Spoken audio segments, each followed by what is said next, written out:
નમસ્કાર મિત્રો સ્વાગત છે તમારું અમારી યુટ્યુબ ચેનલમાં। સૌથી મોટા સમાચારની વાત કરીશું। સરદાર સરોવર ડેમમાં 53% વધુ પાણીનો જથ્થો જોવા મળ્યો છે। હાલ 10 જૂન સુધીમાં ગુજરાતની જીવાદોરી સમાન સરદાર સરોવર સહિતના ગુજરાતના 207 જળાશયોમાં કુલ સંગ્રહ શક્તિના 44.18% જળ સંગ્રહ જોવા મળ્યો છે। સરદાર સરોવર યોજનામાં હાલ કુલ સંગ્રહ શક્તિના 53.04% પાણી છે। ગત વર્ષે આ સમયે 207 જળાશયોમાં 40.81% જળ સંગ્રહ હતો। હાલ મધ્ય ગુજરાતના 17 જળાશયોમાં સૌથી વધુ 44.08% જળ સંગ્રહ ઉપલબ્ધ જોવા મળ્યો છે। મિત્રો, અન્ય મહત્વના સમાચારની વાત કરીએ તો પ્રિયંકા ગાંધીએ ચૂંટણીમાં છેતરપિંડી કરી, કોર્ટે સમન્સ મોકલ્યું। કેરળ હાઈકોર્ટે વાયનાડમાં પ્રિયંકા ગાંધીની જીતને પડકારતી અરજીને લઈને તેમને સમન્સ જારી કર્યું છે। ભાજપની નવ્યા હરિદાસે ડિસેમ્બર 2024માં પ્રિયંકા ગાંધીની ચૂંટણી જીતને રદ કરવાની માંગ કરી હતી। નવ્યાએ પોતાની અરજીમાં આરોપ લગાવ્યો કે પ્રિયંકા ગાંધીએ પોતાના નામાંકન પત્ર સાથે દાખલ કરેલા સોગંદનામામાં ઘણી સ્થાવર સંપત્તિઓની જાણકારી છુપાવી હતી અથવા તો તેમને જાહેર કરી ન હતી। મિત્રો, અન્ય મહત્વના સમાચારની વાત કરીએ તો સિદ્ધુ મૂસેવાલાની ડોક્યુમેન્ટરીને લઈને હજુ પણ વિવાદ સર્જાયો છે।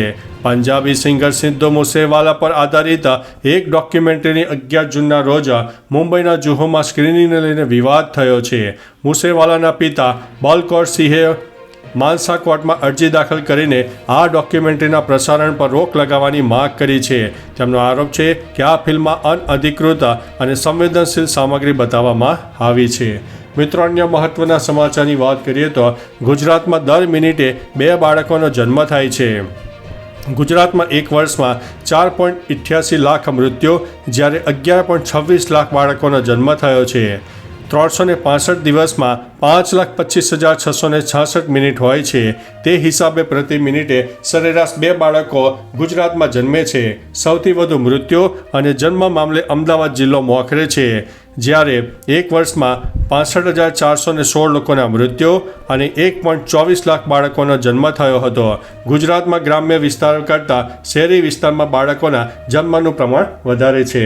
મિત્રો, અન્ય મહત્વના સમાચારની વાત કરીએ તો ગઈકાલે રાત્રે આકાશમાં કંઈક નવું જોવા મળ્યું। દર વર્ષે જૂન મહિનામાં આવતા પૂર્ણ ચંદ્રને સ્ટ્રોબેરી મૂન કહેવામાં આવે છે। આ દિવસે ચંદ્ર પર આછો ગુલાબી કે લાલ રંગનો દેખાય છે, જે જોવામાં ખૂબ જ સુંદર લાગે છે। આ વખતે ખગોળીય દ્રશ્ય આજે દેખાશે। આ વર્ષનો સ્ટ્રોબેરી મૂન કંઈક ખાસ છે, કારણ કે તે પૂર્ણ હોવાથી એક માઇક્રો મૂન તરીકે પણ જોવા મળ્યો હતો, જે દર વર્ષે 18.6 વર્ષે ફક્ત એક જ વાર થાય છે। ઉપરાંત આ ચંદ્ર પૃથ્વીથી વધુ દૂર હોવાથી તે અલગ દેખાઈ રહ્યો છે। મિત્રો, અન્ય મહત્વના સમાચારની વાત કરીએ તો જગન્નાથની જળયાત્રામાં ભક્તોનો ઘોડા પર ઉમટી પડ્યો। દેશની સૌથી મોટી ગણાતી રથયાત્રા એવા જગન્નાથપુરીમાં ભગવાન જગન્નાથની જળયાત્રાનું આયોજન કરવામાં આવ્યું। ગઈકાલના દિવસે ભગવાન જગન્નાથ, બલભદ્ર, દેવી સુભદ્રા અને સુદર્શનના પવિત્ર સ્નાન વિધિ કરવામાં આવી।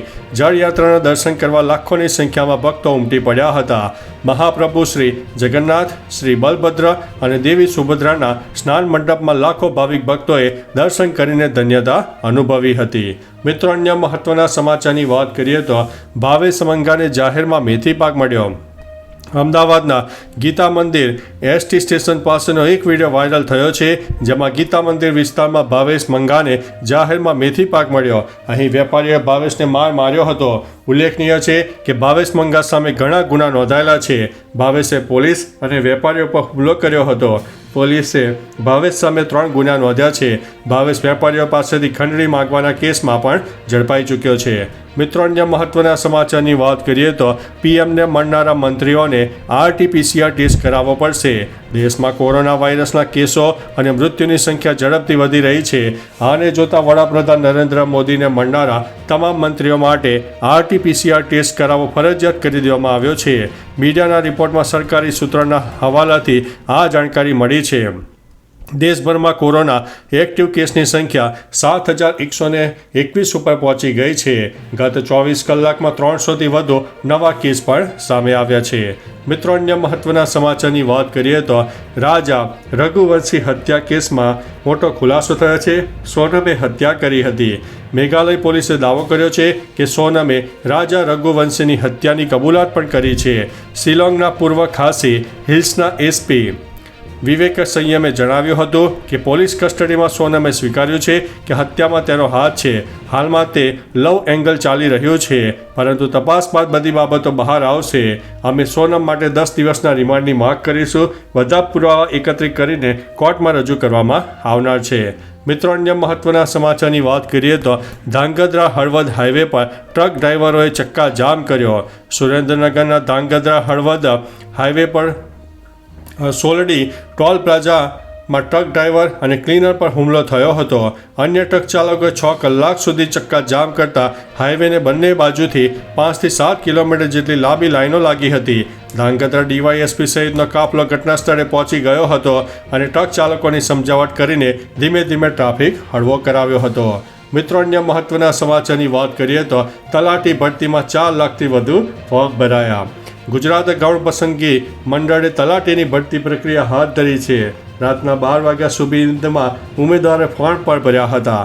તલાટીની 2,389 જગ્યાઓ માટે 4 લાખ શિક્ષિત બેરોજગારે અરજી કરી હતી. આ પરથી વાઇબ્રન્ટ અને વિકસિત ગુજરાતમાં બેરોજગારીની હકીકત સામે આવી છે. ગ્રામ પંચાયતોના વહીવટને વધુ સુદૃઢ બનાવવાના ભાગરૂપે સરકારે રહીને તલાટીની ભરતી પ્રક્રિયા શરૂ કરી છે. છેલ્લે વર્ષ 2016માં 2800 તલાટીની ભરતી કરવામાં આવી હતી. મિત્રો, અન્ય મહત્વના સમાચારની વાત કરીએ તો પોલીસે કર્યું એકતા ક્રિકેટ કપનું આયોજન. અમદાવાદ શહેર પોલીસ દ્વારા ભગવાન શ્રી જગન્નાથજીની 148મી રથયાત્રા નીકળે તે પહેલાં એકતા ક્રિકેટ કપ 2025 સિઝન 4નું આયોજન કરાયું હતું. તે બોમ્બે હાઉસિંગ ક્રિકેટ ગ્રાઉન્ડ ખાતે કરેલું હતું, જેમાં પોલીસ કમિશનર GS મલિકે જગન્નાથ મંદિરના મહંત મહારાજ, સ્થાનિક ધારાસભ્ય હસમુખભાઈ પટેલ સાથે તેનો શુભારંભ કરાવ્યો. સ્થાનિક યુવાનો આ ટુર્નામેન્ટમાં ભાગ લેશે. મિત્રો, અન્ય મહત્વના સમાચારની વાત કરીએ તો MPના CM મોહન યાદવ વનતારાની મુલાકાતે. ગઈકાલે જામનગર ખાતે આવેલા રિલાયન્સ દ્વારા નિર્મિત વનતારાની મુલાકાતે મધ્યપ્રદેશના CM મોહન યાદવ પહોંચ્યા હતા. આ દરમિયાન તેઓએ કહ્યું કે દેશનો 9% હિસ્સો જંગલનો છે. ભારતમાં સૌથી વધુ વાઘ મધ્યપ્રદેશમાં છે. વન્યજીવોની વધતી વસ્તી સંખ્યા સાથે રેસ્ક્યુ સેન્ટરની પણ જરૂરિયાત વધી રહી છે. રિલાયન્સનું વનતારા બીમાર અને ઘાયલ પશુઓ માટે આદર્શ ઉદાહરણ છે. મિત્રો, અન્ય મહત્વના સમાચારની વાત કરીએ તો UPIથી 3000થી વધુના ટ્રાન્ઝેક્શન ઉપર લાગશે હવે ચાર્જ. સરકાર UPIમાં મોટા ફેરફારો કરવાની તૈયારી કરી રહ્યું છે. NDTVના અહેવાલ મુજબ ₹3000થી વધુના UPI વ્યવહારો પર વેપારી ડિસ્કાઉન્ટ રેટ ફરીથી લાગુ થઈ શકે છે, જ્યારે 3000 સુધીના નાના વ્યવહારો ફ્રીમાં થશે. જાન્યુઆરી 2020થી લાગુ વેપારીઓ પરની શૂન્ય ફી નીતિ સમાપ્ત થઈ શકે છે. UPI મામલે ભારત નંબર 1 ઉપર પહોંચ્યું છે, પરંતુ હવે બેન્કો અને પેમેન્ટ પ્રોવાઈડરને નુકસાનથી બચવું જરૂરી છે. તો ચાલો મિત્રો, ફરીથી દેશ અને દુનિયાના સુપરફાસ્ટ સમાચાર લઈને મળતા રહીશો. ત્યાં સુધી અમને રજા આપશો. નમસ્તે.